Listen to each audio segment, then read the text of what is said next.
सम्पूर्णमा नमस्कार। म आशिष पोखरेल, सियारी गाउँपालिका वडा नम्बर 4 देखि र आज हामी छौँ सियारी गाउँपालिकाको वडा नम्बर 5 दुर्गापुर दुर्गा मन्दिर हलमा।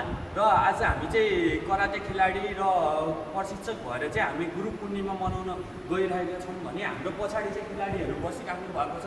यो हलमा ट्रेनिङ गर्ने खेलाडीहरू हुनुहुन्छ भने हाम्रो यतापट्टि चाहिँ तयारी भइसकेको छ।